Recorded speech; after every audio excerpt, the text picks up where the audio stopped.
Bien, salut à tout le monde, j'espère que vous allez très bien.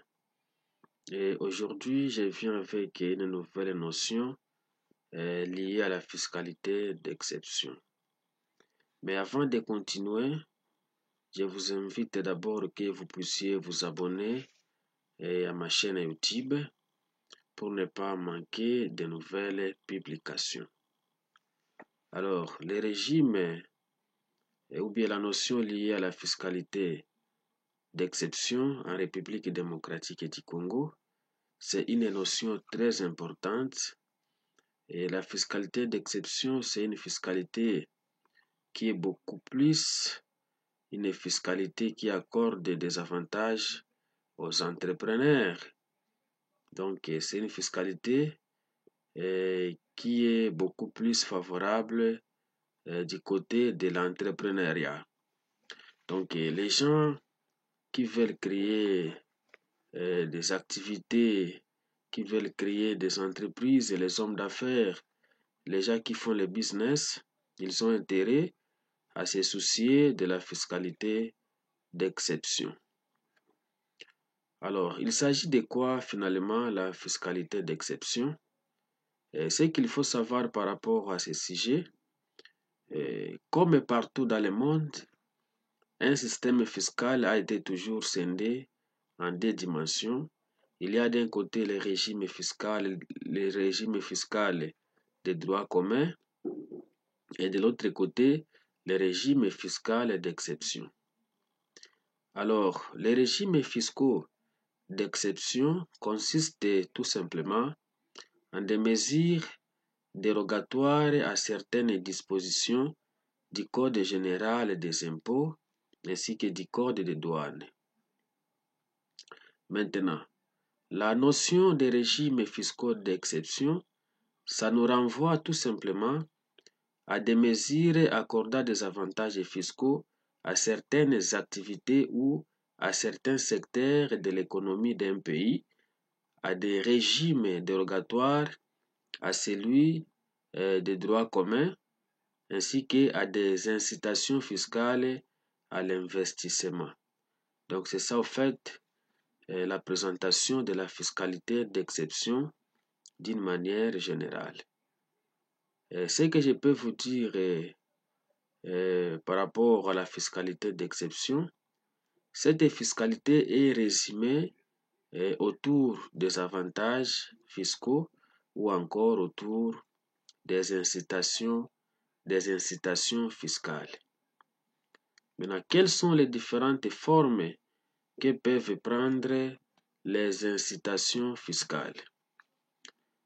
Les incitations fiscales peuvent prendre notamment plusieurs formes, soit ça peut prendre la forme liée aux exonérations, et la forme liée à la réduction des différents taux d'impôt, soit ça peut prendre une forme qui est liée aux amortissements accélérés ou dégressifs, ou encore ça peut prendre la forme des abattements de la base d'imposition, ou soit en fait ça peut prendre une forme de la prise en charge par l'État de la fiscalité indirecte.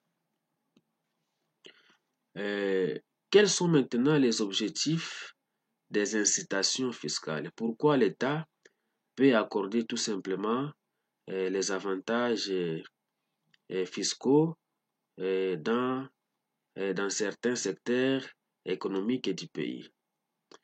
À travers les incitations fiscales, les gouvernements visent tout simplement à atteindre des objectifs spécifiques, en particulier l'accroissement des investissements dans les secteurs clés, la croissance économique, la création d'emplois, mais aussi l'amélioration de la compétitivité internationale et enfin l'attrait de l'investissement direct étranger.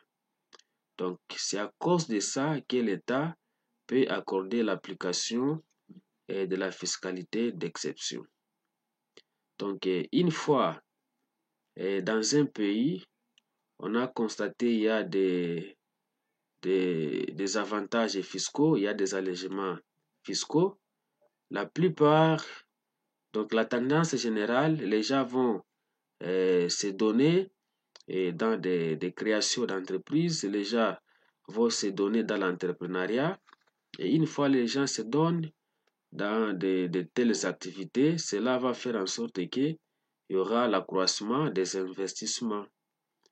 À part ça, ça va aussi booster la croissance économique du pays. Et une fois les gens ont investi dans des entreprises, les gens ont investi dans la création des activités économiques, ils auront besoin d'engager les gens. C'est de cette manière-là que la fiscalité d'exception peut contribuer à la création d'emplois. Et à part ça, la fiscalité d'exception contribue à l'amélioration de la compétitivité internationale. C'est-à-dire, à travers soit les exonérations pour certains produits, et ça peut aider à l'économie nationale d'être aussi compétitive. Et de la même manière, ça peut concurrencer les autres économies du monde. C'est de cette manière-là que la fiscalité d'exception peut améliorer la compétitivité internationale. Donc aujourd'hui, les États sont en train de travailler sur leurs systèmes fiscaux afin de les rendre compétitifs, afin qu'ils soient attirants. Donc une fois un système fiscal est devenu attirant, incitatif, directement, ça peut créer ce qu'on appelle l'attrait à l'investissement étranger. Donc c'est un peu ça par rapport aux objectifs au fait des incitations fiscales. Quelles sont maintenant les différentes sources des régimes fiscaux d'exception? Les régimes fiscaux d'exception ou encore les allègements ou avantages fiscaux peuvent venir soit dans des lois, donc c'est là où on peut trouver les sources des allègements ou avantages fiscaux. Ça peut venir soit dans des lois de finances, soit dans des accords de financement des marchés publics à financement extérieur, soit à travers les codes des investissements ou encore dans des codes sectoriels. Ça peut également venir à travers des conventions et traités internationaux ou régionaux ou encore à travers des accords bilatéraux et particuliers. Et ça peut encore venir à travers des textes particuliers d'agrément, ainsi de suite. Alors, à part ça, comme nous sommes en train de parler de la fiscalité d'exception de la RDC, parlons maintenant des différents régimes fiscaux d'exception en RDC. Alors ici, je tiens d'abord à signaler, nous ne serons pas à mesure d'entrer en détail de chaque régime fiscal, comme nous le faisons dans les cours en soi de la fiscalité d'exception, parce que là, nous avons au moins tout le temps de montrer aux étudiants qui sont les bénéficiaires de chaque régime, quelles sont les conditions d'éligibilité pour chaque régime, et enfin, on peut aussi montrer aux étudiants quels sont les avantages fiscaux liés à chaque régime fiscal d'exception. Maintenant, ici, on va faire juste une présentation synthétique des différents régimes fiscaux d'exception. Maintenant, s'agissant de la fiscalité de la RDC, les incitations fiscales sont organisées par différents textes dont les principaux sont: premièrement, nous avons la loi numéro 004/2002 du 21 février 2002 portant code des investissements. Donc la première loi où on peut situer, où on peut trouver la fiscalité d'exception ou encore les allègements fiscaux, c'est à travers les codes des investissements de la RDC. Nous avons deuxièmement la loi numéro 18/00D du 9 mars 2018, modifia et compléta la loi numéro 007/2000D du 1er juillet 2002 portant code minier. Donc en RDC, à ce qui concerne le secteur minier, il y a aussi des avantages fiscaux, des allègements fiscaux que les opérateurs économiques de ce secteur sont en train de bénéficier. Nous avons également la loi numéro 11/022 du 24 décembre 2011 portant principes fondamentaux relatifs à l'agriculture. Donc dans le secteur d'agriculture en RDC, il y a aussi un certain nombre d'allègements fiscaux que la loi offre aux opérateurs économiques de ce secteur. Nous avons aussi la loi numéro 14/005 du 11 février 2014 portant régime fiscal, douanier, parafiscal, des recettes non fiscales et des changes applicables aux conventions de collaboration et aux projets de coopération. Donc ici, il s'agit concrètement d'un contrat que l'État peut réaliser avec les privés pour la réalisation de certains travaux publics. Donc l'État peut conclure ces contrats publics et privés avec soit un groupement d'entreprises ou avec des entreprises différentes pour la réalisation de certains travaux publics. Maintenant, les différentes parties contractantes, donc les différentes parties contractantes, les entreprises qui vont bénéficier ou qui vont signer les contrats avec l'État vont bénéficier d'un certain régime lié à la fiscalité d'exception. Donc, ça va leur permettre de bénéficier des allègements fiscaux. Nous avons aussi la loi numéro 15/005 du 17 mars 2015 portant code des assurances. Donc à travers les codes des assurances, il y a aussi un certain nombre d'avantages accordés dans ce secteur.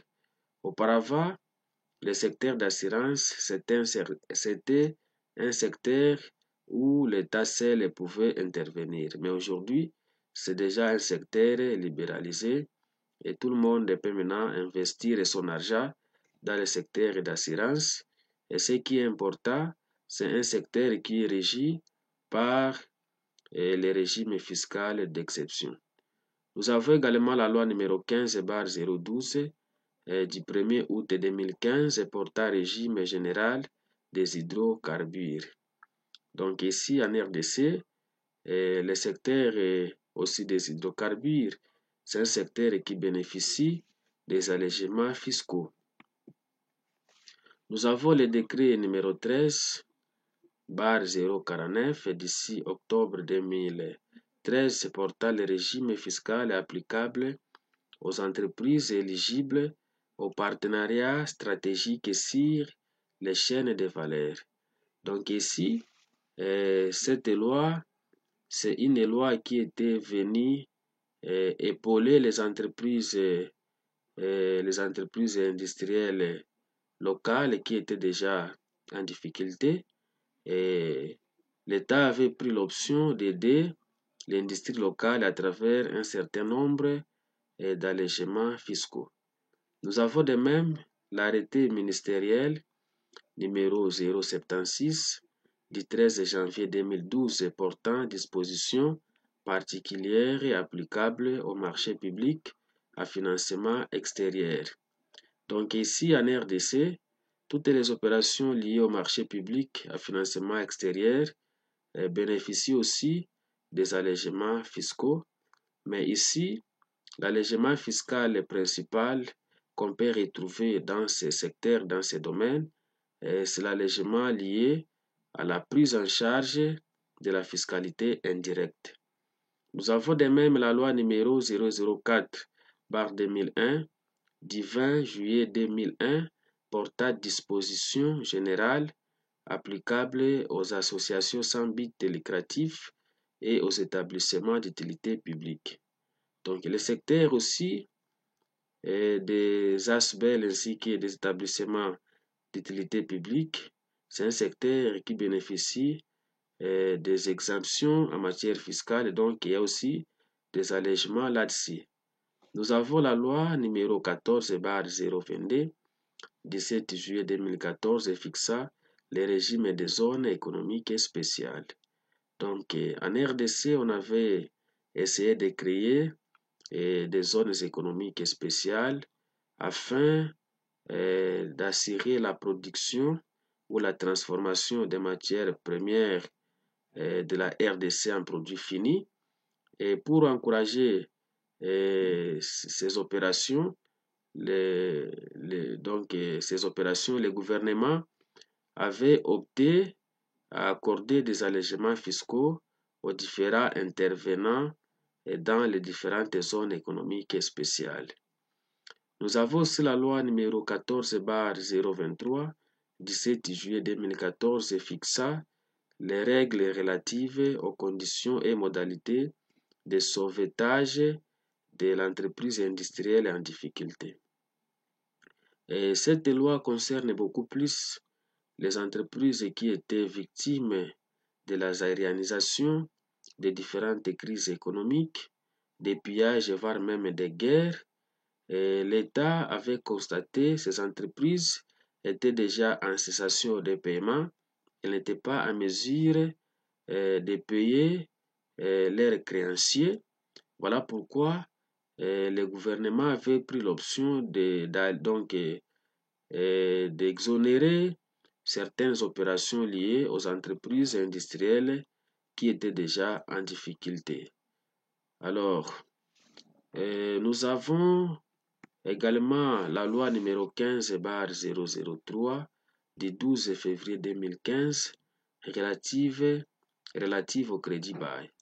Donc, le gouvernement congolais avait aussi pris l'option d'encourager toutes les opérations liées au financement des crédits bail, donc toutes les opérations liées au financement à crédit bail. Alors, c'est une manière de dire que c'est un secteur aussi qui a des allègements fiscaux et les opérateurs économiques qui œuvrent dans ce secteur sont aussi avantagés de profiter de ces allègements fiscaux. Nous avons également le décret numéro 15/009 du 28 avril 2015 relatif aux mesures d'allègement fiscal et douanier applicables à la production, l'importation et l'exportation d'énergie électrique. En RDC, on a déjà libéralisé le secteur les secteurs d'énergie électrique. Auparavant, c'était un secteur où l'État seul pouvait intervenir. Et aujourd'hui, ça devient un secteur qui est libéralisé. Tout le monde peut investir son argent dans le secteur d'énergie électrique. Et ce qui est important, c'est un secteur qui est parmi les secteurs qui sont régis par la fiscalité d'exception. Nous avons aussi le décret numéro 16/029 du 22 juillet 2016 portant suspension de la perception de la taxe sur la valeur ajoutée à l'importation des équipements et des matériels d'aviation.